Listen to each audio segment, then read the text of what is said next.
can also do the same thing for velocities, and then hope that you get basically a predicted algorithm to be able to go forward in time.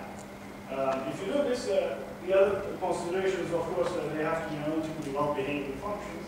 And the issue here is that your error, of course, will go increase as you increase your time step. So this typically doesn't work very well, even if you use a very small delta t, because the solution tends to blow up. This is what we call an energy cliff. So what has been used in molecular dynamics is more what we call the velocity Vernier algorithm, which is again a similar approach, but we try a second order Taylor expansion. And then from that we can basically get a description of, again, the R as t delta t, t plus delta t, and then velocity as well. And then you need to deal with the derivative of the force, which appears here. So you do another Taylor expansion, and then you basically get a closed form equation for this. And then what you do is basically you have a description of R t plus delta t. You have to compute the new positions, which is the first thing you do, and then get the new forces from these positions, and then get velocities, and then repeat for the next step. And you can march forward in time and solve a very complicated system of particles. So this is what we call velocity gradient, which is the basis of most molecular dynamics approaches. This is, of course, much more stable than the first approach, and you might ask, why is this the case? It has more of an implicit character.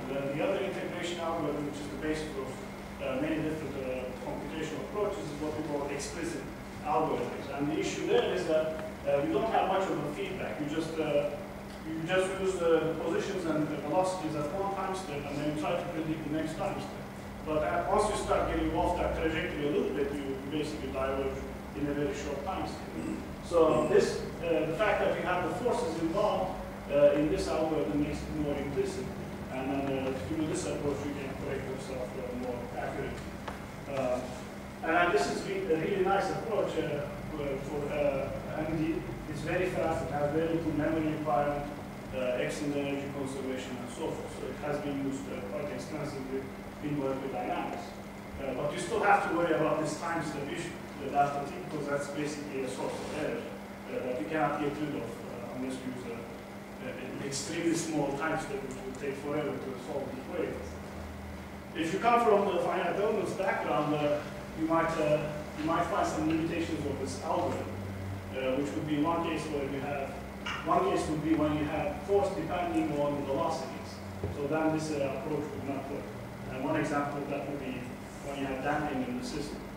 The good thing with molecular dynamics is you don't have damping in the system.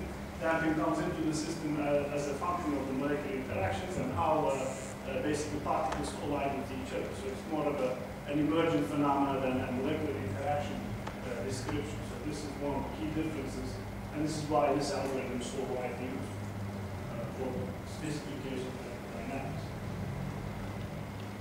So I mentioned this time step issue, but I didn't really tell anything about what the time step would be. Is it seconds? Is it microseconds? How do we decide the time step? Now, the key thing to consider here is we're looking at atomic systems. So you're looking at the mass of a single hydrogen atom. It's really, really small. It's 1 times 10 to the power of -27. And most of us are familiar with this kind of a picture where you have a harmonic oscillator, where this could be representing a bond in between two particles. And we can solve this differential equation very easily. And we know that we're modeling atoms as point particles, and we model bonds as stiff harmonic strings. These are usually very stiff strings, and the atoms are preferred to be in a very specific location with respect to each other. When you do this, what you observe is that when you have light atoms and stiff springs, they have very high frequencies. And to resolve these frequencies using a computational approach, we need basically a time step which is extremely small. In the case of hydrogen, we need basically 1/10 per second, which is 10 to the power of -15. So this basically takes us to the heart of the problem of the time scale issue, which is why with many computational approaches at the molecular scale, we can only simulate nanoseconds or at most microseconds. And this is one of the key issues that needs to be addressed in the near future. So, but you can still make a lot of conditions at these small time scales around equilibrium points, which is the strength of the approach. So when you look at the scales of molecular dynamics, your time scales are usually nanoseconds. Your max scales are relevant to nanometers usually. And then your energies are kBg. At room temperature, this is around 0.4 kilocalories per mole. And then force is relevant to these systems. Molecular systems is typically piconewtons. So it's fairly small forces for most biological systems. This is also very relevant. And then the next thing is, of course, we have the integration algorithm. You need some description of the interaction between the atoms. And one can only do this integration in forward in time if you know the interactions. And this is basically derived from the potential, just like the case of the classical celestial mechanics problem. And you can take the derivative of the potential between the two particles and get the force as a result of that. That's the simplest way to do it. And then you can do the projection with different axes. So then we need to consider the different nature of all the chemical bonds that we have in nature. Of course, one of the most commonly observed ones is covalent bonds. These are very strong, localized interactions, and atoms have a strong tendency to remain at an equilibrium position, just like that spring system that I mentioned earlier. And then you may have hydrogen bonds, so these are very prevalent, for instance, in water. They are weaker interactions, they're not covalent, they might have covalent nature, they can be fairly strong, but still much weaker than covalent bonds. They are mostly electrostatic, so two charges with respect to each other attract to each other. And then in metals, we have completely different phenomena. You have more of a delocalized sea of electrons, so that basically means that we need to come up with different mathematical formulas to capture this effect, since we won't explicitly have the electrons in a classical system. The key thing to realize here is that strength of these bonds obviously relate to the atomic basis of the elasticity of the material. So the stronger the bonds you have, the stronger the material is, and the higher the elastic modulus. So in the case of carbon nanotube, you have much higher stiffness as opposed to something like water. So I mean, we can relate these atomic structures to real-life examples. One example is Kevlar in nuclear tests. The idea dates back a long time actually. And then in this case you have covalent chains and hydrogen bonds in between the polymeric chains. You have iron, which is a conducting material, a metallic bond. And then you have water, as I mentioned. And you might even have other types of bonds in the hair. So for instance, when you have a bad hair day, there are certain covalent bonds that break and reform in a shape that you personally may not like, but that's just the nature of how hair is. It's a multifunctional material in that sense. And it really relates to the atomic scale interactions at that small scale. The question here is, of course, well, okay, water has hydrogen bonds and covalent bonds, and Kevlar does also have covalent chains and also hydrogen bonds. Kevlar can stop bullets, but water cannot. So is it just about chemical interactions, or is there something more to this than just chemical interaction? And the answer is yes, there's more to that. It has to do a lot with the density of these interactions, as well as the overall structure and how these bonds are arranged. In the case of water, hydrogen bonds are individual bonds. So we talked about how the individual bonds are much bigger than clusters of bonds, whereas in Kevlar, we have these lattices of hydrogen bonds, which are much stronger. So these become, all purely structured effects become very important when we talk about mechanics of material. Okay, so what are the physics of these molecular interactions? What kind of mathematical formulas do we typically use to describe these interactions? Well, the most commonly used formulas is what we call the Nanomechanics potential, which basically means that we have formation of an actual chemical bond by sharing of electrons, or basically certain kinds of attractions and certain kinds of repulsions in the simplest sense. And then if the interactions are localized, then you have, of course, more of a pairwise potential. So these two molecules are very much preferring to be near each other with a certain function. What we typically do is simplify everything in molecular dynamics and make everything a pairwise potential, even though that's not always the case. And this has some computational advantages in the sense that if you have three-body terms, they are very hard to compute in computational approach. And in many cases, you can't ignore these many body effects, but you can really tune your pairwise interactions such that you capture some of these effects. But there are still many fundamental differences. And then once we get this sort of mathematical formula with some physical basis, what you can do is you can try to train it further and actually capture the whole behavior. And there are multiple ways to do this. One is you can carry out quantum mechanical calculations and then get functional forms of the interaction. And the other is you can pick a function that describes a phenomenological behavior, and then you can tweak these parameters to match your experiments. So the collective behavior should match the behavior of the experiment.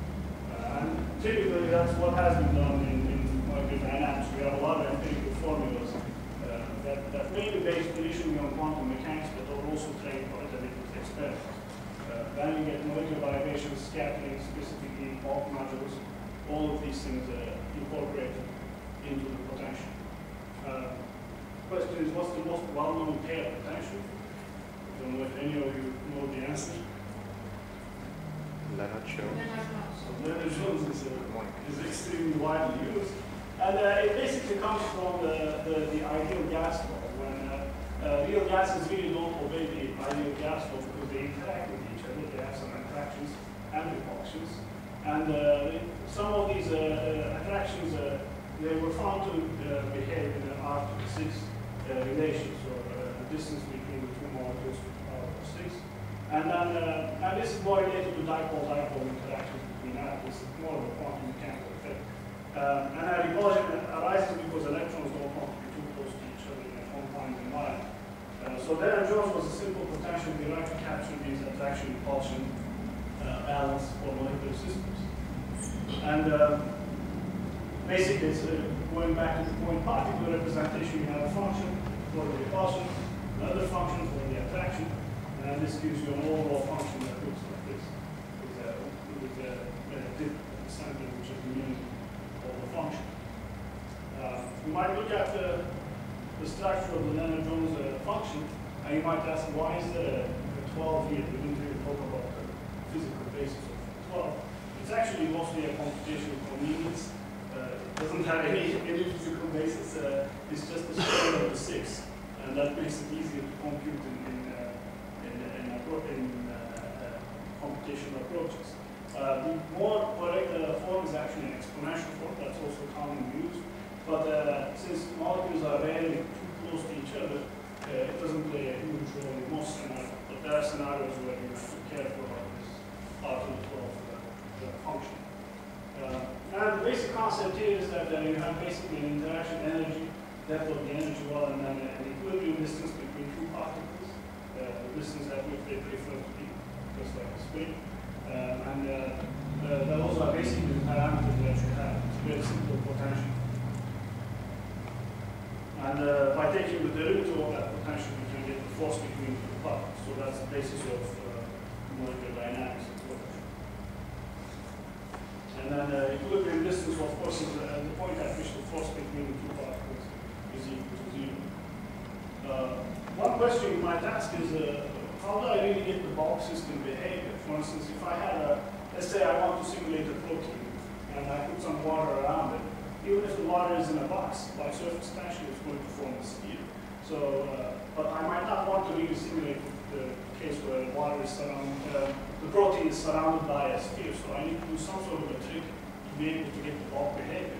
And one of the things that we commonly do is what we call periodic boundary conditions. So what that means is the following. A simple analogy would be a Rubik's Cube. You have basically one cube, and then you replicate the same system at different points.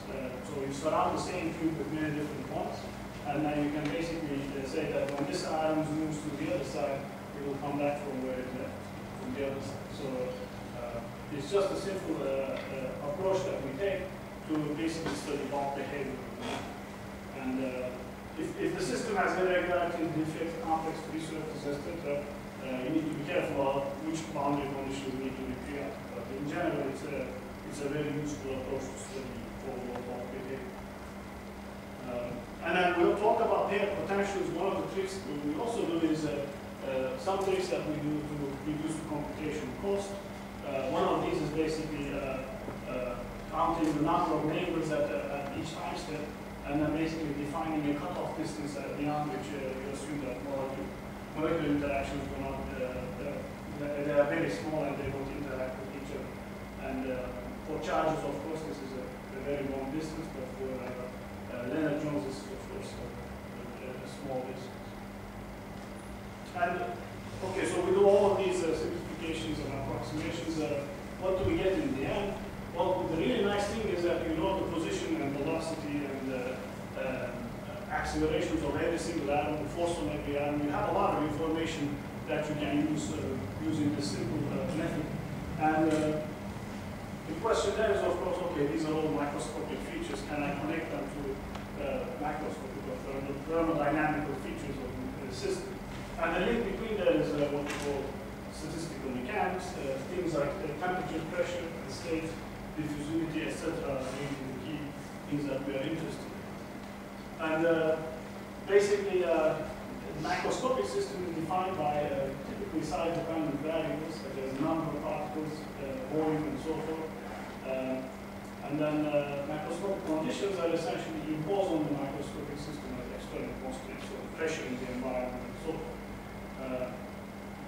So the distribution of the microscopic states is linked to the external constraints that you have. So if you have a high pressure versus a low pressure system, they behave entirely different.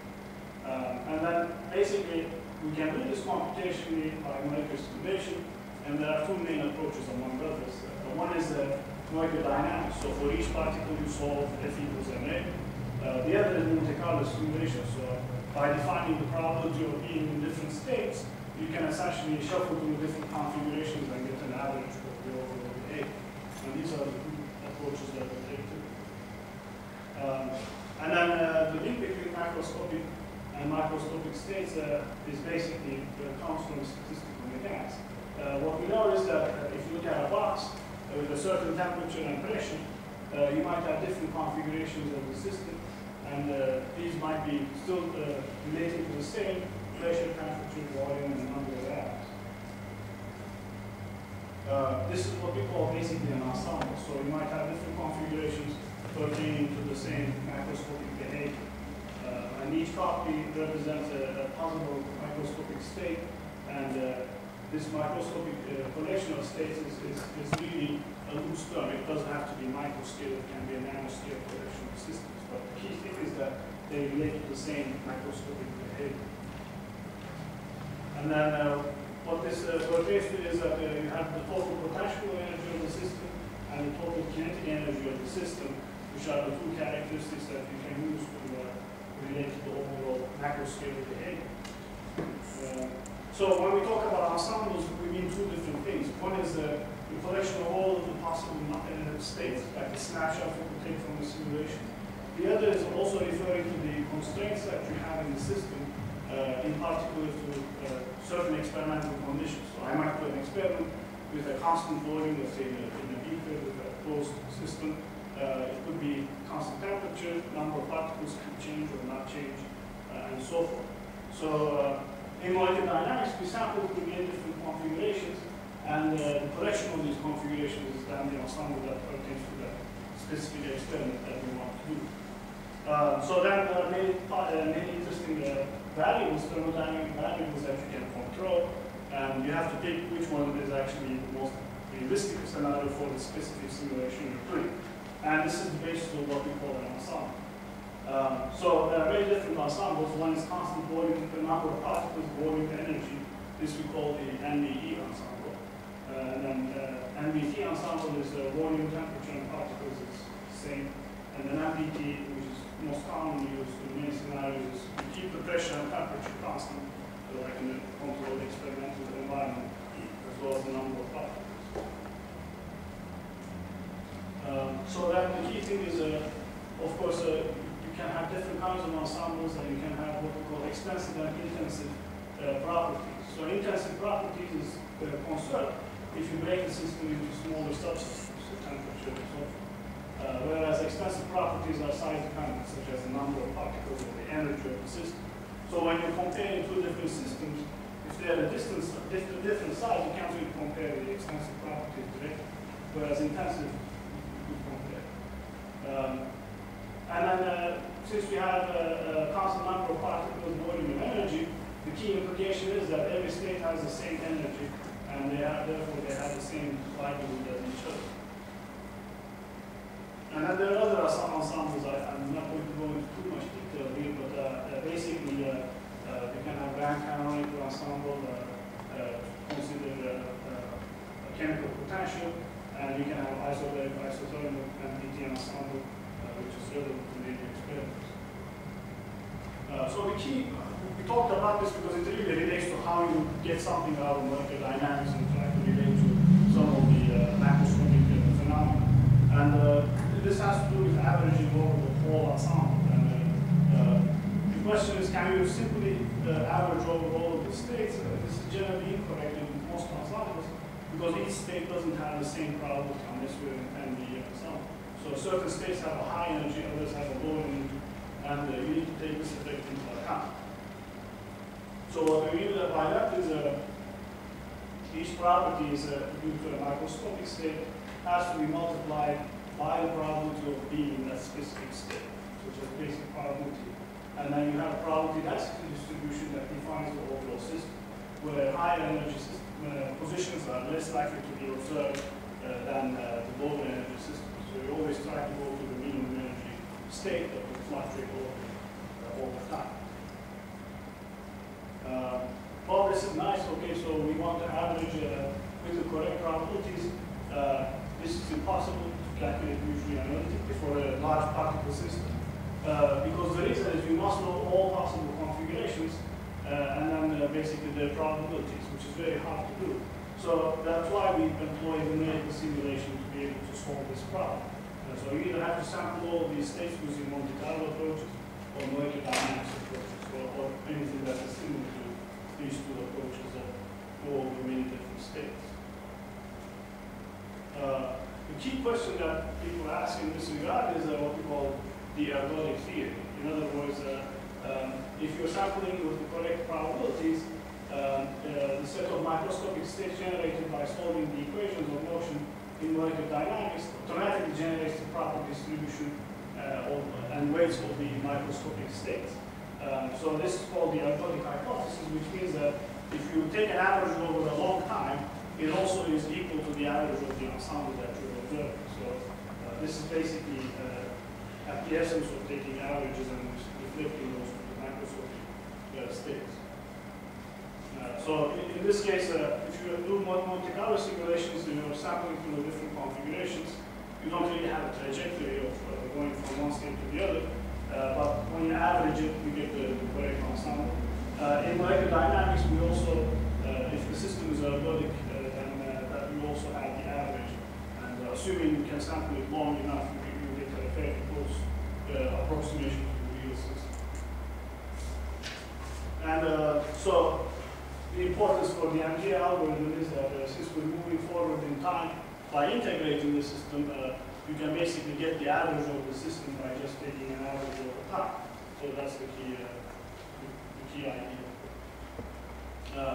And then there are other things that we need to talk a little bit about, such as defining the temperature of a mini body system. The temperature is directly related to the microscopic particles, how they move around. And the faster the particles move, the higher the temperature it is. So there's a direct correlation between the speed of the particles and the temperature that you observe. So that's one thing that we can directly compute from molecular dynamics. And then, of course, each atom has basically an average kinetic energy that also gets directly to the temperature of the system as well. And this is based on what we call the partition theory. And then you can also calculate the pressure and the volume, which are also very important. Pressure relates to the average force on the boundaries of the system, like a container, due to the physical system within. And for perfect gases, we know that it's P equals MT.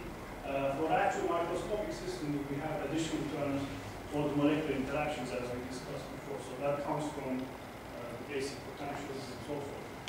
So that's what we call the videotron or the video stress, which is related to how we calculate stress from the simulation. So pressure is, in that sense, identical to mechanical stress. If you stretch a system, that means the system is under pressure, and you can compute that directly from molecular simulations.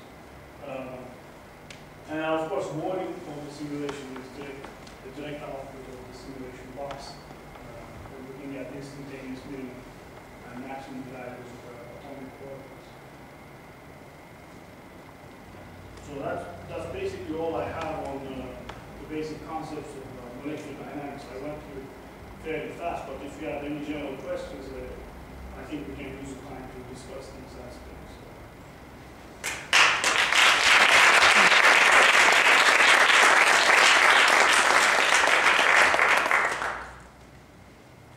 Thank you for the details. You're not an expert. You're not an expert, so I think that you did a fantastic job in this is explaining the details. So if you have any questions, compressed kind of lecture. And normally I go over this in several lectures and go into the details. I thought it might be good to just talk about the details quickly, so that when I show the results, you can ask more questions about, okay, how about this, how about that, how about time scales and so forth. Molecular dynamics has the origin of the whole interaction between atoms. Do we also care about the type of atom we are looking at? Yes, so how is that incorporated in molecular dynamics? okay, so there's multiple considerations there. Typically, we define atom types. So first, you have the different elements, right? You might have carbon, you might have oxygen or sulfur, and so forth. That is a major distinction. So depending on the size of the particle and the chemical structure, you might have it interacting in long range differently with another particle. So in the simplest sense, your Lennard-Jones parameters of how much it attracts another particle and how big the particle is and so forth, equilibrium distances. They are tweaked for each atom and its interaction with another kind of atom. So that's one basis. The other thing is the chemical connectivity of the atom. So if it's a, let's say, sp2 hybridization, like something connected to several atoms versus something connected to just one atom, those are also considered explicitly by different kind of molecular interactions. So I'll talk more about this when I talk about proteins. Because with proteins, it does get quite complicated, these interactions. Even if you have carbon, carbon does have different chemical structures in different scenarios. So we need to define specific atom types to be able to capture those differences. So that's what we typically do, and that's called atom typing. We just define different types of atoms. Those typically don't change through the process. In one of the last lectures, I'll talk about reactive simulations. Then the atom types can also change and their connectivities. But that requires quantum calculations before you run the hydrodynamic simulation. So you train your interaction parameters from quantum mechanics, and then you can do more sophisticated calculations. But typically, that's much more expensive than the simple potentials. But that's an excellent question, because I mean, if all the particles are the same, then what kind of predictive nature can you have? Right? So those intricate details of how different particles interact with each other make a big difference.